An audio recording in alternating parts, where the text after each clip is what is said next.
Grandir dans la foi, un parcours catéchétique pour adultes. Étape 1. Croire.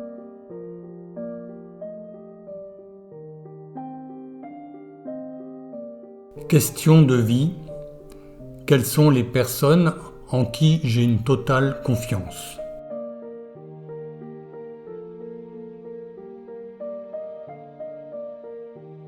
C'est la confiance et rien que la confiance qui doit nous conduire à l'amour. Sainte Thérèse de Lisieux.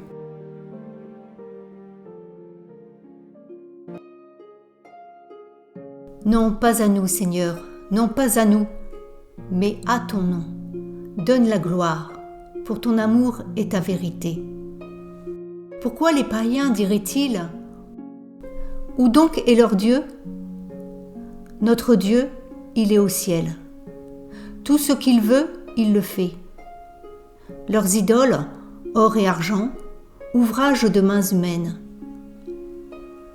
Elles ont une bouche et ne parlent pas, des yeux et ne voient pas, des oreilles et n'entendent pas, des narines et ne sentent pas.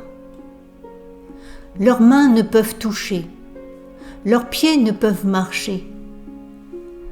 Pas un son ne sort de leur gosier.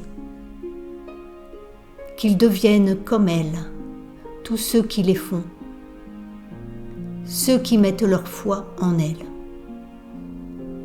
Israël, mets ta foi dans le Seigneur.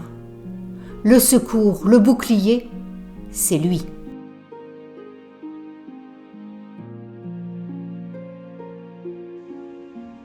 Question pour le temps de partage de la parole. Qu'est-ce qui me touche spontanément dans ce passage de la parole de Dieu ? Qu'est-ce que cela évoque ou signifie pour moi aujourd'hui ? Quelle question me pose ce texte ?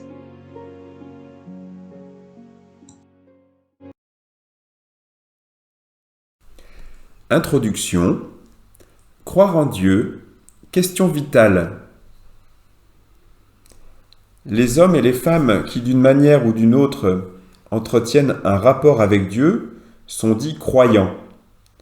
Que signifie donc croire ?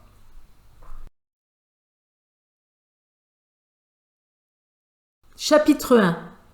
Croire, un acte humain fondamental. Dans le langage courant, je crois équivaut souvent à je pense, avec une nuance d'incertitude. Ainsi, quand on dit je crois qu'il va faire beau ou que je vais obtenir telle situation. Mais croire peut avoir un tout autre sens et exprimer au contraire une certitude. Le verbe se construit alors autrement. Non plus je crois que, mais je crois mon ami, mon mari, ma femme. Il indique la confiance accordée à quelqu'un. On tient pour vraie sa parole. Il s'agit d'une attitude humaine fondamentale. On ne peut pas vivre, en effet, sans faire crédit à un certain nombre de personnes. Croire, c'est encore plus donner sa foi. Ainsi, dans le mariage, les deux époux font alliance, en mettant leur foi l'un dans l'autre, à la vie et à la mort. Ils se font confiance. Ils croient l'un dans l'autre.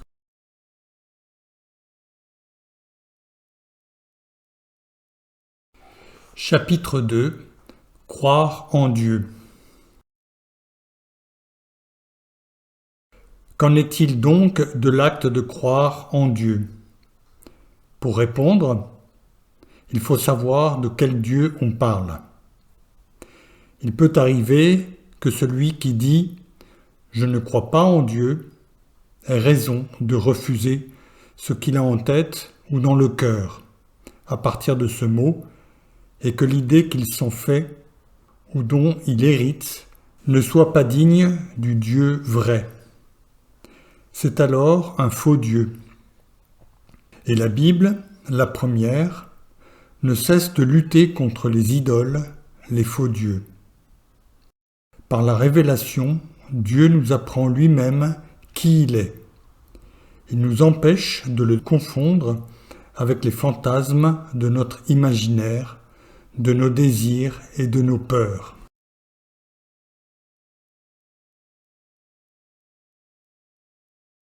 Chapitre 3. Foi et religion. La foi chrétienne ne se confond pas avec le sentiment religieux. Le phénomène religieux est aussi ambigu qu'universel. Le meilleur et le pire s'y côtoient. Les idoles et les pratiques les plus aliénantes, comme les démarches les plus épurées dans la quête de Dieu ou de l'absolu, démarches qui, du point de vue de la foi, peuvent être considérées comme des pierres d'attente de l'Évangile. Le christianisme respecte ce pressentiment de Dieu qui passe par le sacré des religions. L'homme qui se tourne vers Dieu ne part pas de zéro. La sagesse chrétienne reconnaît en lui une ouverture à Dieu, inscrite dans sa structure intérieure. Mais cette réalité sacrée, vers laquelle tend le désir religieux de l'homme, ne s'identifie pas nécessairement avec le Dieu qui parle à Abraham, qui fait alliance avec Moïse et qui se révèle à tous en la personne de Jésus. La foi n'est pas une vague rencontre avec le divin.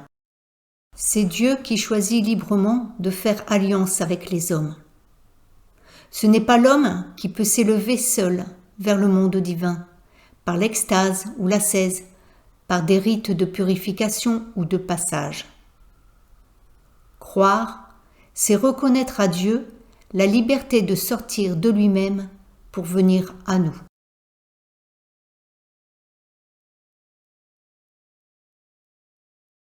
Chapitre 4. Qui donc est Dieu? Le mot « Dieu » est lourd d'histoire. Tout ce qu'il évoque spontanément demande à être purifié et converti par la révélation. Quand quelqu'un dit Dieu, qu'a-t-il en fait dans le cœur et dans la tête? Ce peut être l'idée d'un être tout-puissant qui engendre le trouble ou la peur parce qu'il apporte l'épreuve ou la mort.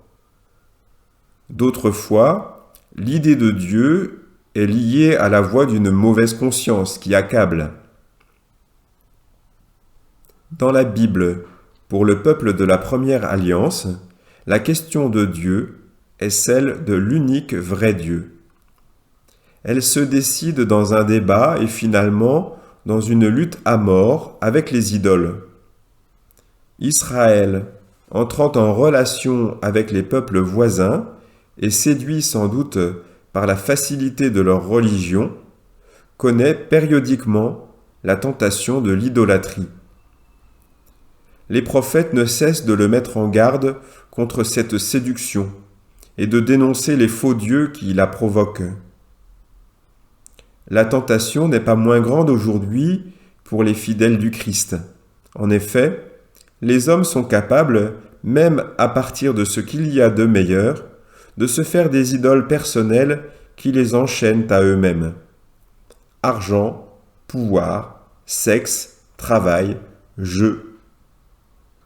Dans l'idolâtrie, l'homme reste enfermé en lui-même et esclave de ce qu'il idolâtre. La foi, elle, est toujours un acte de liberté. Dieu respecte les hommes et leur liberté, il ne les manipule pas. Le Dieu de la Bible ne se laisse pas atteindre en direct, comme le voudrait le paganisme. La foi chrétienne comporte ce paradoxe, c'est bien le Dieu caché qui se révèle, c'est bien le Dieu révélé qui demeure le Dieu caché. Son être et son amour sont toujours au-delà de nos mesures.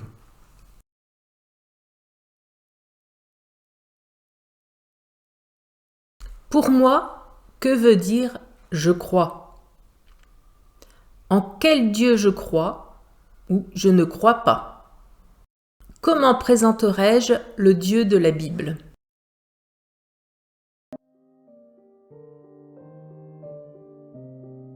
En vue de la prochaine rencontre. Qu'est-ce que je retiens de l'échange de ce jour ? À quel approfondissement ou à quelle transformation suis-je appelé ?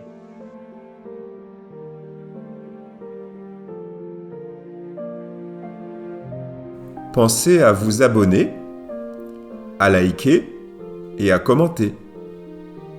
Et choisissez le prochain thème dans la table des matières en fin de vidéo.